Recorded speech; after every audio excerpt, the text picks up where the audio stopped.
Good morning. This is Air Talk. I'm Larry Mantle. President Obama announced yesterday he's sending 1,200 National Guard troops to help secure the U.S.-Mexico border, and that he'll request $500 million additional funding for border protection and law enforcement along the border region. The National Guard troops will work on intelligence, surveillance, and reconnaissance support, as well as do training and analysis of information. They'll support efforts blocking drug trafficking. They will not be involved with actually apprehending illegal immigrants who attempt to make their way into the United States. It's obvious that at one level, the president is hoping that this will provide a political benefit as the discussion turns to comprehensive immigration reform. But there's also the separate issue of whether substantively this will make a difference. We're joined by Republican member of Congress from San Diego County and the chairman of the Immigration Reform Caucus, Congressman Bilbray. Congressman, thank you for joining us.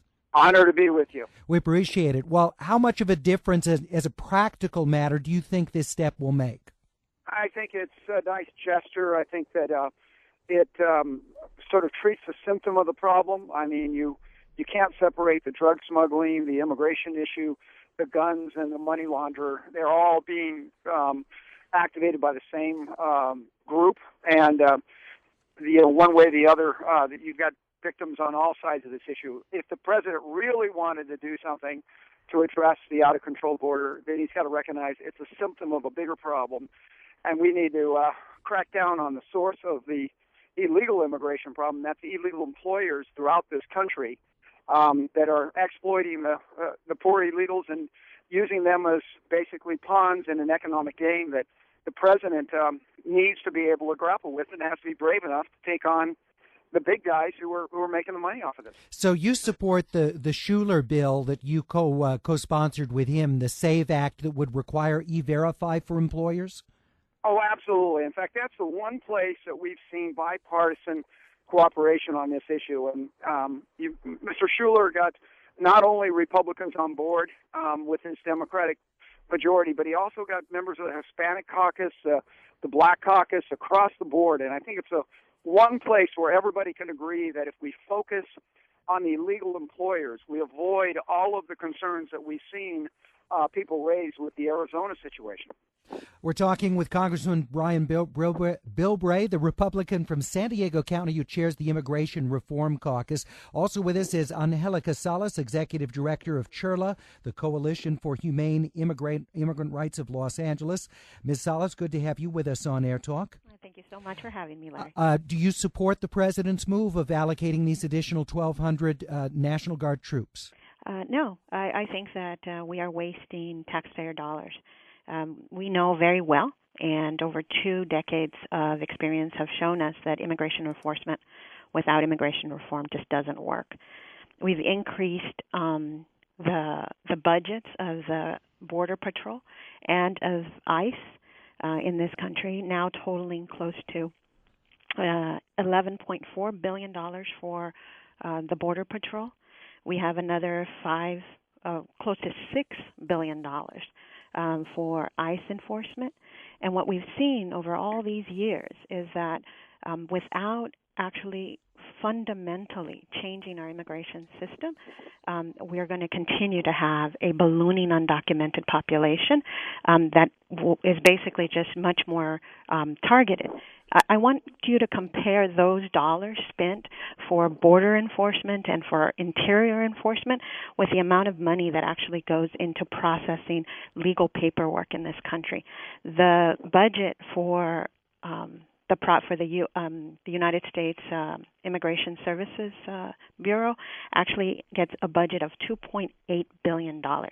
It has about 10,000 employees compared to almost 80,000 employees that are dedicated to border and interior enforcement. Well, let me ask you, though, about this specific move. We've seen over the past several years the number of illegal immigrants coming into the United States dropping significantly. Wouldn't that be an indicator that along with the economy, the border enforcement efforts seem to be paying off?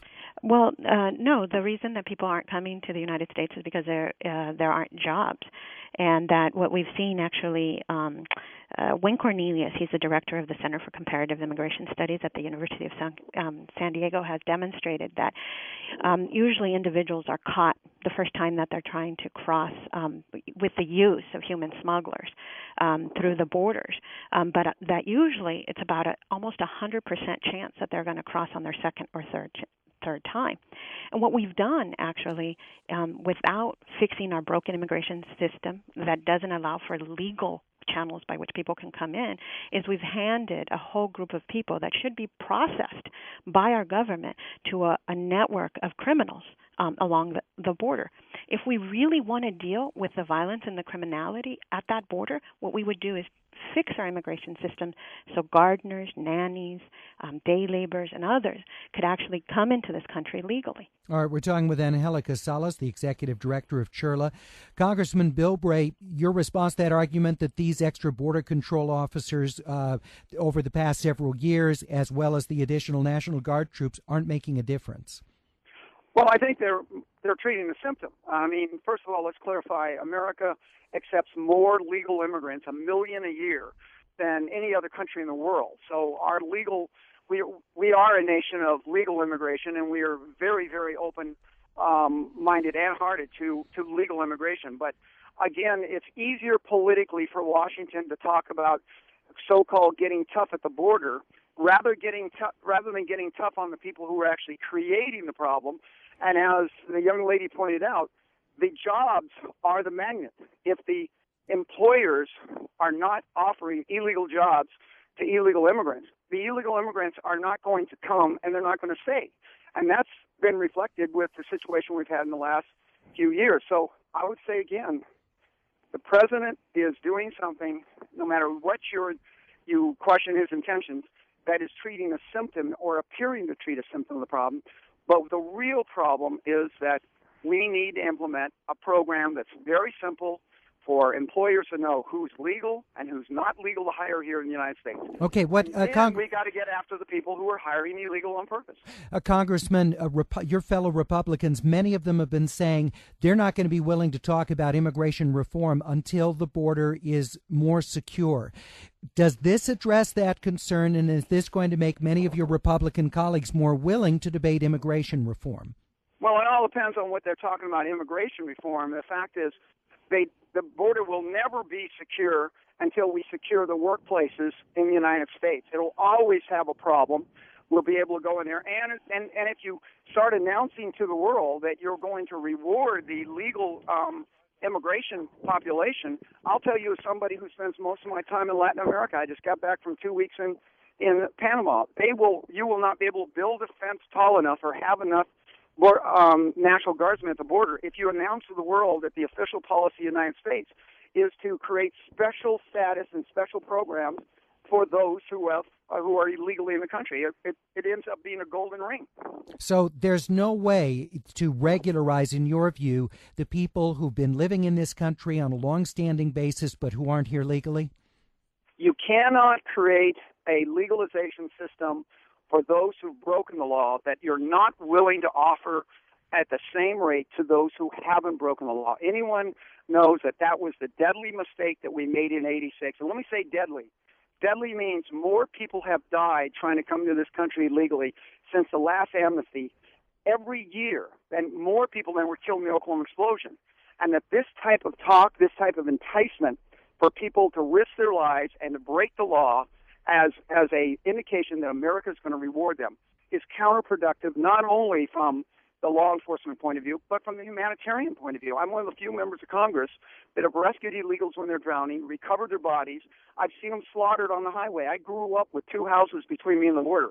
I wish the people that talk about encouraging people to come here illegally or to reward them for being here illegally had to live a life along the border like I have and see the human cost of this issue.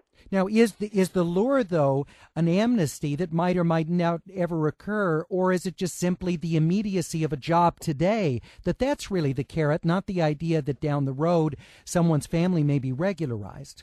You're absolutely right to the point of, are you here? It's the job coming here. The fact is the job is the number one driving force.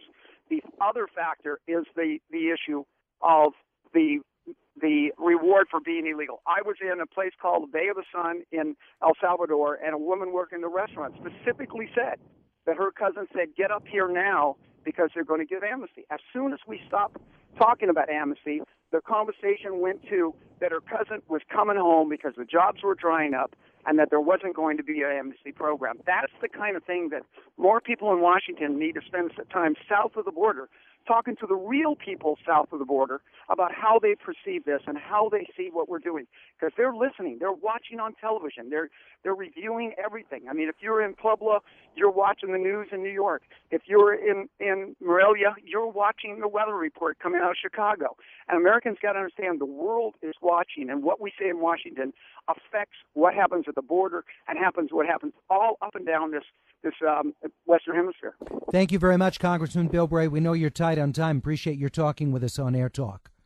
Thank you very much. Anytime. Chairman of the Immigration Reform Caucus, Republican Congressman from San Diego County's Encinitas and Escondido area, Brian Bilbray. We're also joined by Angelica Salas, Executive Director of the Coalition for Humane Immigrant Rights of Los Angeles.